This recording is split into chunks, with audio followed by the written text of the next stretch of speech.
اب ذرا ذبح کے مسئلے دیکھ لیجئے کہ قصائی جو ہے وہ ماہر ہونا چاہیے اور اس کا مسلمان ہونا یا کم از کم اہل کتاب ہونا ضروری ہے. یعنی کرسچن یا یہودی بھی اگر بسم اللہ اللہ اکبر کہہ کر ذبح کرے گا تو ذبیحہ حلال ہوگا، لیکن افضل اور اولیٰ یہی ہے کہ مسلمان سے ہی ذبح کروائیں.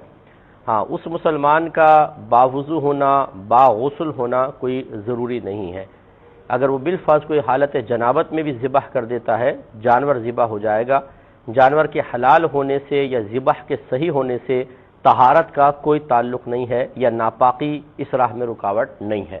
لیکن بہتر یہی ہے کہ آدمی باغسل بھی ہو باوضو بھی ہو. مزید اس کے مسائل عرض کرتے ہیں لیکن ایک مختصر سے بریک کے بعد.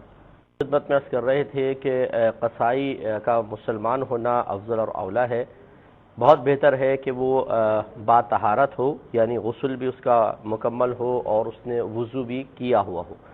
لیکن جیسے آپ کو بتایا کہ قربانی کے لیے یا جانور ذبح کرنے کے لیے طہارت شرط نہیں ہے، لہٰذا اگر کسی نے بے وضو بھی جانور قربان کیا بلکہ حالت جنابت میں بھی کیا، جانور بالکل حلال ہو جائے گا. یہ ذبح صحیح ہے. اور اس میں یہ بھی ایک یاد رکھیں کہ مرد عورت کی کوئی تخصیص نہیں ہے. مرد بھی ذبح کر سکتا ہے، عورت بھی ذبح کر سکتی ہے. ایک بہن نے بھی کویسچن کیا کہ اگر عورت چھری پر ہاتھ رکھ لے تو بالکل یہ جائز ہے، عورت بھی ذبح کر سکتی ہے. اس میں مرد عورت کی کوئی تخصیص نہیں ہے. اس طرح اس میں نابالغ بالغ کی تخصیص نہیں ہے. ایک نابالغ بھی ذبح کر سکتا ہے بشرطے کہ سمجھدار ہو. یعنی 9-10 سال کا سے بچہ جو ذبح کو سمجھتا ہو کہ کتنی رگیں کٹیں گی اور جو اس کے شرعی تقاضا ہے وہ تمام اس کو معلوم ہو تو وہ بھی ذبح کر سکتا ہے، یا اس کو پہلے سمجھا دیا جائے پھر اگر وہ ذبح کرے تو بالکل صحیح ہے. ایسا نہیں ہے کہ ذبح کے لیے بالغ ہونا شرط ہے، نابالغ کرے گا تو ذبیحہ خراب ہو جائے گا یا حرام ہو جائے گا، وہ مردار ہو جائے گا. ایسا نہیں ہوتا ہے. یاد رکھیں کہ جانور کے گلے میں 4 رگیں ہوتی ہیں جن کا کٹنا ضروری ہوتا ہے. ایک کھانا پانی کی ہوتی ہے، 2 خون کی ہوتی ہیں اور ایک سانس کی ہوتی ہے. تو یہ ایسی چھری چلانی چاہیے اور یہ قصائی وغیرہ بڑے ماہر ہوتے ہیں کہ وہ اچھی طرح چلا کر اس کو ختم کر دیتے ہیں. 4 رگیں کٹ جاتی ہیں اور 4 رگوں میں سے کم از کم 3 کا کٹنا تو ضروری ہے. اگر خدا نخواستہ ایک آدھ رہ گئی تو الگ بات ہے، لیکن اچھی طرح اطمینان کرنا چاہیے. لیکن ایسا بھی نہیں کرنا چاہیے کہ ایسا ماریں کہ اس کی گردن ہی علیحدہ ہو جائے.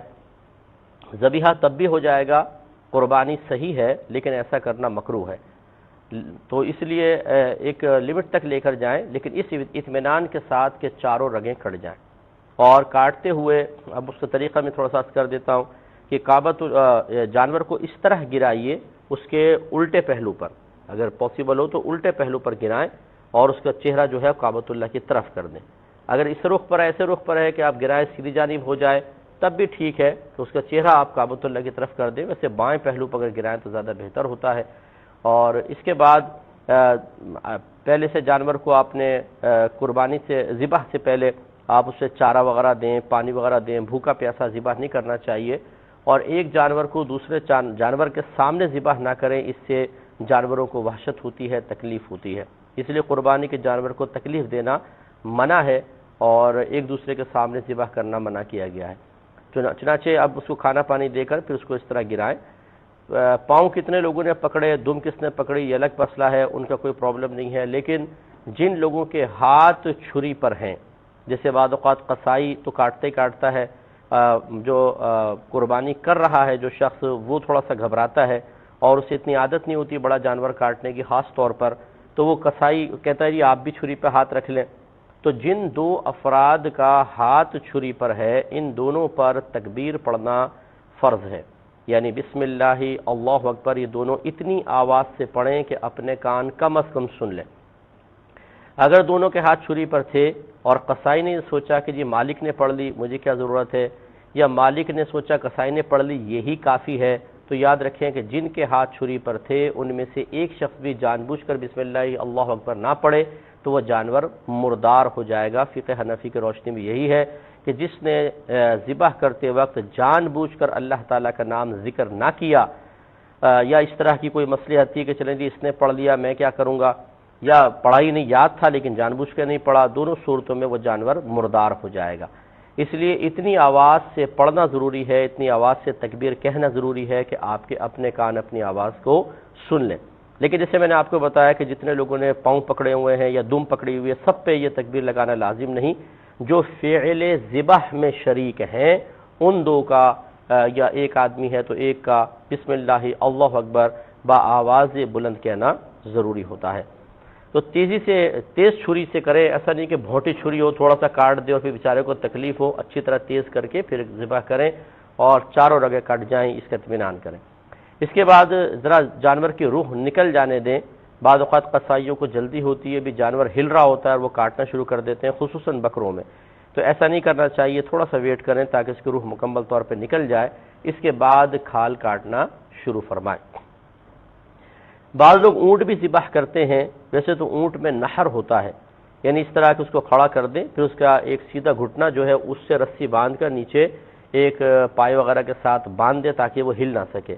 اور پھر ایک چاقو ٹائپ ہوتا ہے، اس طریقے کا تکون سا ہوتا ہے جس کے دونوں جانب میں دھار ہوتی ہے، اور یہ بڑی مہارت چاہیے. اس کے جو یہ لبلبا کہلاتا ہے گلے کا نچلا حصہ، اس میں اس طرح تیزی سے وہ مارتا ہے بسم اللہ اللہ اکبر کہہ کر، اور پھر یوں دائیں بائیں کرے گا تو اتنا تیز ہوتا ہے کہ اندر کے رگے سب کاٹ دیتا ہے اور وہ بلڈ اس کا نکلتا ہے. اور پھر تھوڑی دیر بعد جب وہ نڈھال ہو کے گر جاتا ہے تو بس پھر وہ یہ ذبیحہ کمپلیٹ ہو گیا، یعنی اس میں گردن کاٹنا نہیں ہوتا. اونٹ میں نحر کرنا، اس کو فعل نحر کہتے ہیں، نحر کرنا افضل ہے، اور عام جانوروں کے اندر ذبح کرنا افضل ہوتا ہے، یعنی گردن کاٹنا. اگر کسی نے برعکس کر دیا تو یہ ہے تو جائز، لیکن عام جانوروں میں مکروہ ہے کہ ان کو تکلیف ہوگی اور صحیح طریقے سے ہو نہیں سکیں گے. ان کی گردن کی شیپ ایسی ہوتی ہے، اونٹ کی ایسی ہوتی ہے کہ وہ آرام سے اندر چھری چل جاتی ہے. اور اگر کسی کو یہ گمان ہو کہ صحیح طریقے سے مجھ سے یہ اندر کی رگیں نہیں کٹیں گی تو پھر اونٹ کو بھی لٹا کر ذبح ہی کریں، یہی بہتر ہے، کیونکہ اس کے لیے بڑی مہارت درکار ہے. لیکن یہ جو عوام میں ایک بات غلط مشہور ہے کہ جی اونٹ کی گردن چونکہ لمبی ہوتی ہے اس لیے 3 جگہ سے اس کو ذبح کرو، یہ بالکل فضول بات ہے. ایک ہی جگہ سے ذبح کرنا ہے، جو سینے سے قریب ترین جگہ ہو وہاں سے کاٹیں تاکہ لبلبا ادھر قریب ہوتا ہے، رگیں وہاں سے آسانی سے حاصل ہو جاتی ہیں. تو بس ایک جگہ سے کاٹیں گے، 3 جگہ سے کاٹنے کو ضروری نہیں ہے.